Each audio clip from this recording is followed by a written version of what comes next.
زمینداروں کا یہ بھی کہنا ہے کہ ان کے جو اخراجات ہیں وہ پورا ہونا مشکل ہے، کیونکہ ایک طرف تو گندم کے ریٹ کم ہے اور دوسری طرف یہ موسم کی تبدیلیوں کی وجہ سے لوگوں کی فصلوں کو بھی نقصانات ہوئے ہیں، اور بارش کی وجہ سے ہلکی موسم بھی کافی زیادہ خوشگوار ہو چکا ہے، ہر طرف سبزہ ہی سبزہ۔ بہت شکریہ آصف جاوید آگاہ کرنے کے لیے۔ آگے بڑھیں گے۔ غزہ میں قابض اسرائیلی فوج نے نصرات کیمپ پر بمباری کر کے 24 فلسطینیوں کو شہید کر دیا۔ خان یونس کی 3 اجتماعی قبروں میں سے اب تک 280 سے زائد لاشیں نکالی جا چکی ہیں۔ یہ لاشیں شہر سے اسرائیلی فوج کے انخلا کے بعد ملی۔ فلسطین میں اسرائیل کی بربریت کے خلاف بارسلونا میں احتجاج، ہزاروں کی تعداد میں مظاہرین کی شرکت، مختلف مذاہب کے لوگوں نے انسانی ہاتھوں سے فلسطینی پرچم بنایا۔ اسرائیل کے خلاف نعرے، فوری جنگ بندی کا مطالبہ بھی کیا گیا۔ یورپی یونین کا سعودی عرب، عمان اور بحرین کے شہریوں کے لیے ویزا قوانین میں نرمی کا اعلان۔ سعودی میڈیا کے مطابق یورپی کمیشن نے ملٹی انٹری ویزے کے قواعد اپڈیٹ کرنے کی منظوری دے دی۔ سعودی عرب، عمان اور بحرین کے شہری ملٹی انٹری ویزے کے اہل ہوں گے، جبکہ ایک ہی ویزے پر 5 سال کی مدت میں متعدد مرتبہ یورپی یونین کا دورہ کر سکیں گے۔ برطانیہ سے پناہ گزینوں کو رواندا بھیجنے کا بل آج پارلیمنٹ میں پیش ہوگا۔ برطانوی پارلیمنٹ نے بل منظور کر لیا۔ برطانوی وزیر اعظم رشی سونک کہتے ہیں کہ سیاسی پناہ گزینوں کو لے کر برطانیہ سے پہلا پرواز 10 ہفتوں میں رواندا جائے گی۔ پناہ گزینوں کو روانڈا بھیجنے کے لیے ایک ایئر فیلڈ اسٹینڈ بائی کے طور پر موجود ہے۔ کمرشل پروازیں بھی تیار ہیں۔ سابق امریکی صدر ڈونلڈ ٹرمپ کے خلاف کرمنل کیس، ڈونلڈ ٹرمپ نے کاروباری امور میں جعل سازی کی، پروسیکیوٹر کا الزام۔ ٹرمپ کے وکیل نے کہا کہ رقوم کی ادائیگی کا ڈونلڈ ٹرمپ سے کوئی تعلق نہیں ہے، یہ کام غیر قانونی نہیں ہے اور نہ ہی الیکشن پر اثر انداز ہو سکتا ہے، ٹرمپ بے قصور ہے۔ تو ادھر تائیوان کی مشرقی کاؤنٹی ہوالین میں زلزلے کے جھٹکے، زلزلے سے دارالحکومت تائپے کی عمارتیں لرز گئی ہیں۔ تائیوانی محکمہ موسمیات کے مطابق زلزلے کی شدت 6.3 ریکارڈ کی گئی ہے۔ گہرائی 5.5 کلومیٹر تھی۔ زلزلے سے فوری طور پر کسی نقصان کی اطلاعات موصول نہیں ہوئی ہیں۔ اسپین کے شہر بارسلونا میں پکنک پوائنٹ پر فیسٹیول کا انعقاد کیا گیا۔ اسپین کے مقامی افراد پاکستان کے روایتی کھانوں سے لطف اندوز ہوئے۔ صوفیانہ کلام کے لیے محفل بھی سجائی گئی۔ شرکاء جھومنے پر مجبور ہو گئے۔ مزید رضوان قاسمی کی اس رپورٹ میں دیکھیے۔ پاک فیڈریشن اسپین کلچرل کونسل خواتین کے زیر اہتمام خوبصورت نودے پارک بارسلونا میں سجا رنگا رنگ میلہ۔ بچوں کی مختلف سرگرمیاں، گیمز بھی منعقد کی گئیں۔ جیتنے والے بچوں میں انعامات بھی تقسیم کیے گئے۔ قدیر احمد خان نے طبلے کی تھاپ پر خوبصورت آواز میں صوفیانہ کلام پڑھا، محفل لوٹ لی۔ قوالی پر اسپینش سامعین بھی جھوم اٹھے۔ حاضرین نے خوب داد پیش کی اور کہا کہ قوالی محبت، امن، احترام اور عقیدت کا پیغام دیتی ہے۔ اس موقع پر کتلونیا صوبے کی گورنر، مقامی بلدیہ کی میر اور پاکستانی خواتین نے کوریج پر بول نیوز کا شکریہ ادا کیا۔ I'm very happy to see this ambient, these children, families enjoying this party. A beautiful day. میلے میں گول گپے، سموسے، چاٹ، سویٹ کے سٹالز بھی سجائے گئے تھے۔ پاکستانی ملبوسات زیب تن کی خواتین نے مہندی لگائی اور پاکستانی ثقافت کو اجاگر کیا۔ بابر اعظم نے شادی کی آفر کی تو منع کر دوں گی، اداکارہ نازش جہانگیر کا انسٹاگرام پر فین کو جواب۔ نازش جہانگیر کا جواب سوشل میڈیا پر وائرل ہو گیا۔ نازش جہانگیر نے سوشل میڈیا پر سوال جواب کا سیشن رکھا تھا، جس پر شہری نے ان سے پوچھا کہ اگر بابر اعظم نے شادی کی آفر کی تو کیا کریں گی۔ جواب میں نازش جہانگیر نے جواب دیا کہ لازم ہے منع ہی کروں گی۔ کوئٹہ میں حکومت کی جانب سے ایمان پاکستان عید میلہ سجایا گیا۔ رکن صوبائی اسمبلی فرعظیم شاہ نے فیسٹیول کا افتتاح کیا۔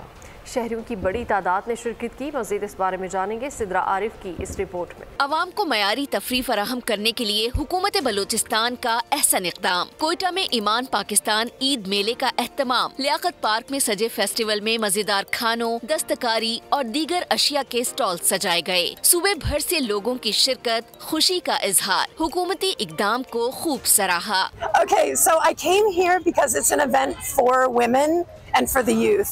And I believe that when you empower women to be entrepreneurs or to start a business. Government نے بہت اچھا ایک قدم اٹھایا ہے اور ہمیں ایک اچھا پلیٹ فارم مل گیا اپنی چیزیں اور اپنے اسٹال وغیرہ دکھانے کا. یہ ہم نے بڑی عید کے لیے عید میلہ لگایا ہوا ہے. اس میں 55 اسٹالز ہیں اور ان بچیوں کا ہینڈ ورک ہے جو گھر میں بیٹھ کے کام کرتی ہے. بہت اچھا لگا کہ خواتین جو ہے نا کافی اپنے بزنس کو پروموٹ کرنے کے لیے کافی ڈفرینٹ اسٹالز لگائے ہوئے. عید میلے میں مقامی فنکاروں نے فن کا جادو جگایا جس سے شرکا خوب محظوظ ہوئے. کیمرہ مین سید علی کے ساتھ سدرا عارف، بول نیوز، کوئٹہ. ادھر عراق کے دارالحکومت بغداد میں سجا پھولوں کا عالمی میلہ، فضا مہک اٹھی، ہر سو رنگوں کی بہار آ گئی. 5 روزہ فیسٹیول میں دنیا بھر سے لوگوں کی شرکت، دلکش مناظر نے شرکا کو سحر میں جکڑ لیا. اور بلیٹن کے آخر میں آپ کو بتاتے ہیں کہ سپر ہیرو ڈیڈ پول ایک بار پھر ایکشن دکھانے کو تیار ہے، دشمن پر ہوگا کھڑا وار. اور اسی کے ساتھ ہی بلیٹن سے فی الحال اتنا ہے. مزید خبروں اور اپڈیٹس کے لیے وزٹ کیجیے ہماری ویب سائٹ bolnews.com اور دیکھتے رہیے بول نیوز. سبسکرائب کریں اور بیل دبائیں تاکہ کوئی خبر رہ نہ جائے.